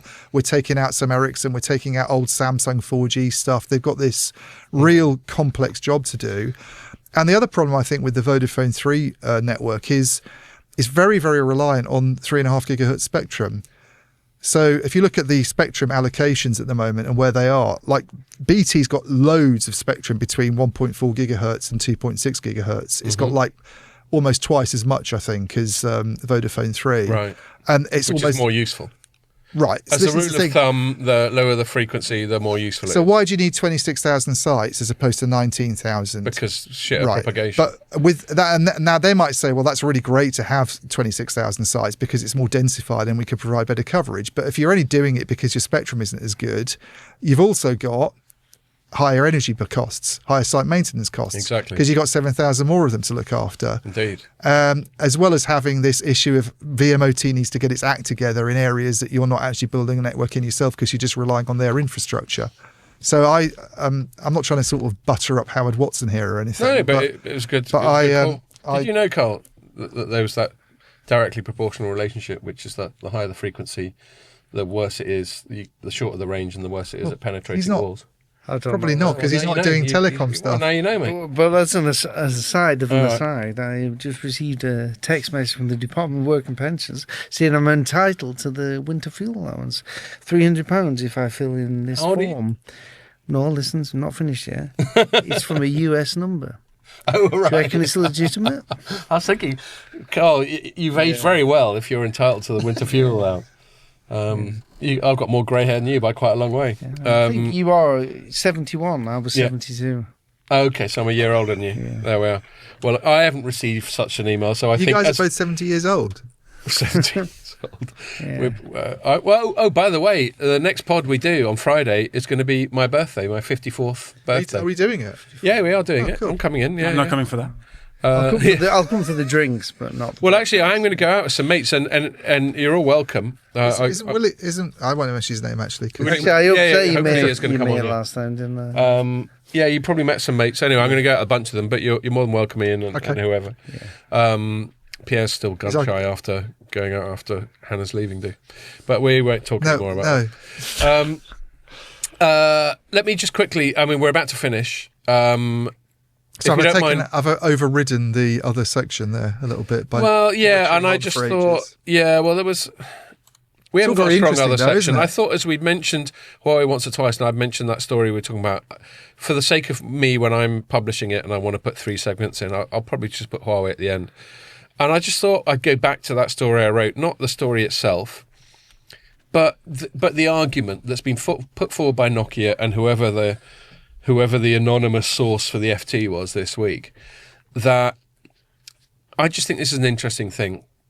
So the argument is that China has made it a matter of public policy now that Ericsson and Nokia should be viewed as a security threat.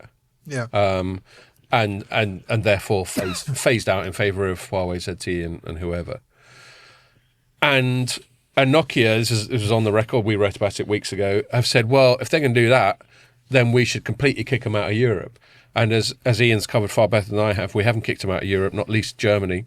And as I touched on in my story, Germany's got all sorts of conflicts of interest because they want to flog Beamers and 90 billion and shit. 90 billion euros China. of trade in China each year. Massive amount of trade in. I once went to China with Huawei. Right. Yes. So did I.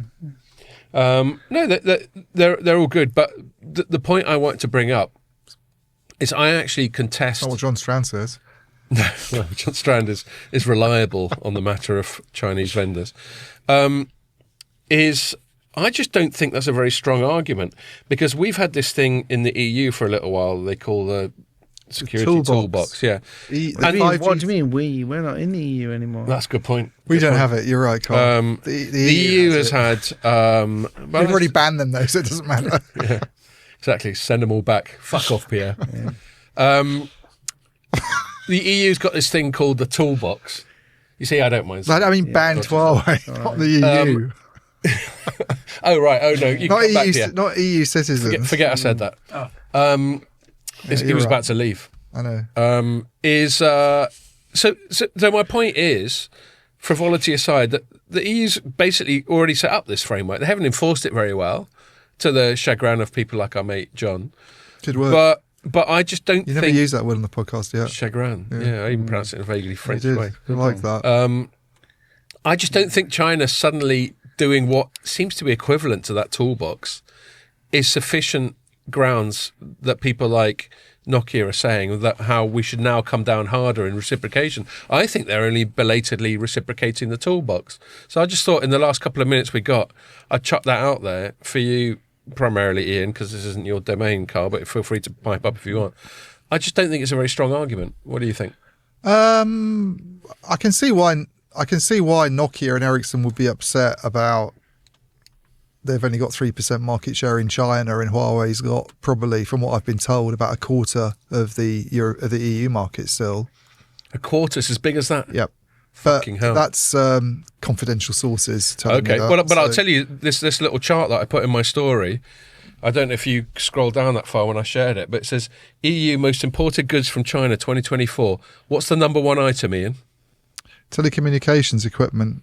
By far the number one item. Well, it's not surprising. So then that tallies with the quarter share. And by the way, this is like a point of record because John Strand's been tracking this for ages. To mention John, that's something I think that his company does really well. Is like the Chinese equipment in Europe, and actually Nokia's figures tally with this. But you look at a market like Germany, it's about 60% Huawei. Isn't this whole argument? Isn't this all an argument for nationalising the telecoms infrastructure? I don't know. Expand on that. Why do you think it's an argument? If you're worried about other states selling you equipment that's going to hack you, make it yourself. Yeah, but if we nationalised it, back to the story we're talking about with you, there's still private sector procurement. Even if all the infrastructure is nationalised, they'd still be buying the kit off someone. Well, we'd be way behind where we are because the market's shown that it can only sustain a few big vendors. So it's like trying to say, should we all have our own chip companies? Every country in the world has its own chip company, yeah, as opposed to Intel, TSMC, a few big other ones. It's just it's the same thing though. It's like it's an interesting thing. I know what you mean. I know what you're saying because it's almost a natural monopoly, telecoms, but not quite, not in the same way that power or rail is, in my opinion. Because you do have, as we were just talking about with these networks that Ian was talking about in the previous segment, you do have some competition, but it's the basically minimal level of competition. It's on the cusp between a natural monopoly and a competitive But Carl's talking about the equipment side of it.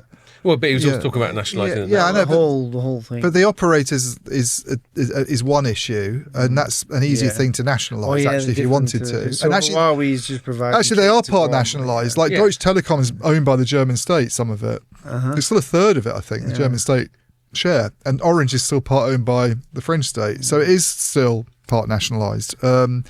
But the equipment providing side of it, the guys that build the infrastructure, is incredibly concentrated now internationally. Broadband's even worse. And no one goes on about it. There's only 2 companies really outside China that can do broadband equipment. Really? Nokia, and that's the only big one. And then Adtran's got like a 5% market share maybe or something. Nokia's got a near monopoly. Nokia and Huawei. Well, it hasn't because Huawei's still used. I don't know anything about that market. Yeah, in the fixed line world, the people like providing broadband into your house, Nokia outside of people providing the fiber equipment that pipes your broadband service to your house. All right. Right, you're going to buy it from BT. So BT is so they buy the kit off. But their kit comes from Nokia and Adtran, basically. OpenReach's kit all comes from primarily Nokia. Okay. We actually had a Nokia. I doubt we have whetted your appetite for this, Carl, but if you're suddenly interested, we had a guest quite recently from Nokia on the fixed line side, so we got into all that.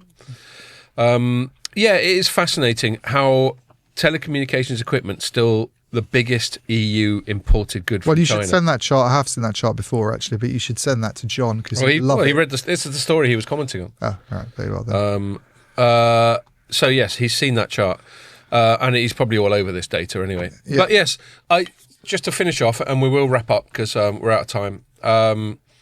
I just think if China is suddenly starting to get a little bit more arsey towards Nokia and Ericsson, that by itself, I don't think is a compelling argument. Obviously, what Nokia want is they want the EU to go, right, cheeky bastards, we're gonna ban Huawei and other Chinese vendors. Well, that's pretty much what China did, I think, when Sweden banned Huawei from its market.